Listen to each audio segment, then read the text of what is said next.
Authorities race against time to contain the oil spill that has already reached a marine protected area. A so-called major player in the assassination of Negros Oriental's governor has surrendered. And colleagues of Negros Oriental Congressman Arnie Tevis have given him an ultimatum.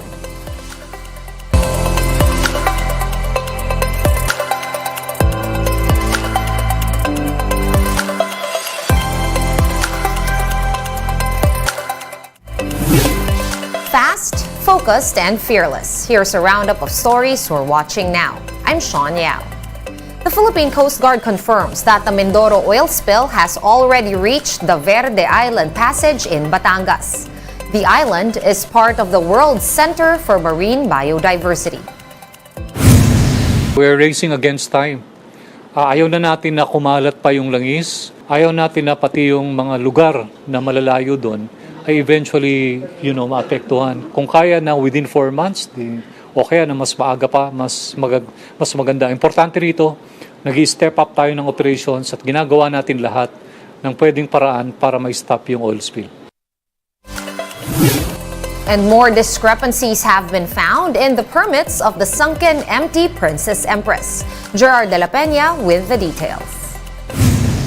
Looking at the documents from the Philippine Coast Guard, the MT Princess Empress has the necessary permits to operate before it sank and caused a massive oil spill at the coast of Nauhan in Oriental Mindoro. However, there seems to be an issue with some details in the document. Apart from his name being misspelled, the signatory's designation said Director for Franchising Service when in fact, he is the NCR Regional Director of the Maritime Industry Authority or Marina.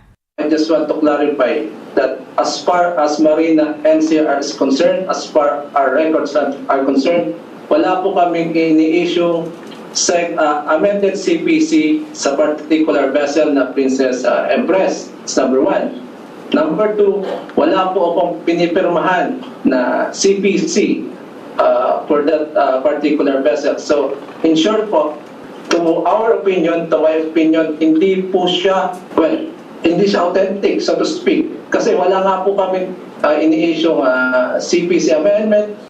Despite the document declared as a certified true copy, it could still be considered fake as the signatory, Feliciano Tira Jr., has retired from service since January 2020. We can still confirm and validate po later on. The PCG said that it will leave it up to the Marina to determine the validity of the document. For now, the PCG said that it has sought the assistance of the Japanese and American Coast Guards to prevent the spread of the oil spill. The Japanese Coast Guard has so far made runs in Nauhan and Pola in Oriental Mindoro to assess the situation. After the arrival of the remotely operated underwater vehicle from Japan, the American Coast Guard will also send an ROV as needed. Kaya dapat sa lalong madaling panahon, lahat ng paraan magawa. Kung sa pamamagitan ng ROV magawa yan, then so be it. No?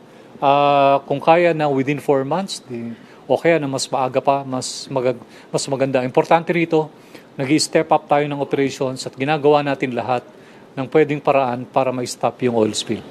The PCG also warns that the oil from the sunken vessel may reach the shores of Lobo and San Juan, Batangas, which are tourist destinations, especially during summer. This is beyond our control. So, ang mahalaga doon ay handa tayo. Alam natin, handa in coordination with the community and of course, with other government agencies. Mayroon tayong coordination tungkol dyan.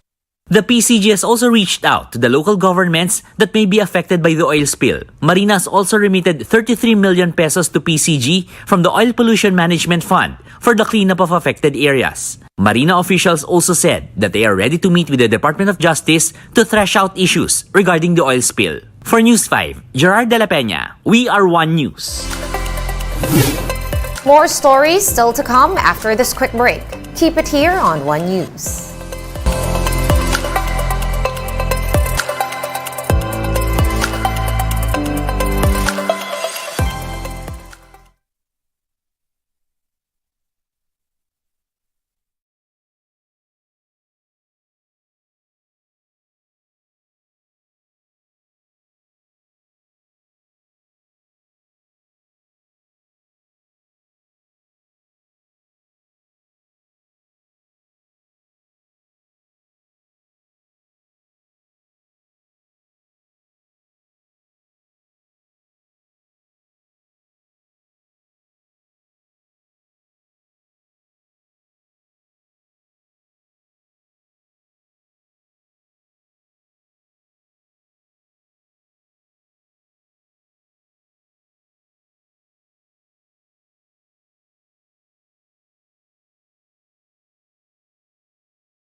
You're still watching One News Now. I'm Sean Yao. Another suspect in the killing of Negros Oriental Governor Roel Degamo has surrendered. Military Chief General Andres Centino said that the suspect turned himself in to military personnel in Negros Oriental. The suspect is a former soldier discharged back in 2016 who was named by others who have already been arrested. Meanwhile, Justice Secretary Boying Remulla revealed that the suspect was one of the main participants in the murder. Very critical. Pwede ko sabihin sa inyo. Very critical ang information niya. Main player, one of the main players dito sa naganap na pangyayari. Yung mga sinasabi niya, number one, corroborates previous statements given to us. And number two, he knows the other people who were involved. Kaya alam natin ang yung extent ng network. Kaya marami pa kaming persons of interest na hinahanap. Siguro more than a little more than 4 people more ang hinahanap natin. Siguro mga 8 pa ang hinahanap natin sa mga persons who may be involved in the crime. A House panel has given Congressman Arnie Tevis a 24-hour ultimatum to physically appear at the lower chamber. The House Committee on Ethics said it will consider possible sanctions against Congressman Tevis if he fails to appear before the House panel tomorrow. What this could mean is suspension or worse, expulsion from the House of Representatives under House Rules 143. House Speaker Martin Romualdez earlier denied Tevis's request to extend his leave of absence for another 2 months. In sports, the San Miguel Beermen and the Barangay Ginebra Gin Kings advanced to the semifinals of the PBA Governors Cup after taking down their opponents in the quarters. Marty Bautista tells us more. Slowing down the San Miguel Beermen, 1-on-1, import versus import. Cam Clark wins out. The San Miguel Beermen pulled away from the Converge Fiber Xers in the third quarter of their quarterfinal matchup. San Miguel led by 12 after 3, 94-82, and never looked back as they pulled all the stops to stop Converge's bid for a comeback. Final score, 121-105 in favor of the Beermen. SMB import Cameron Clark put up 40 points and 13 rebounds, while CJ Perez added 26 points.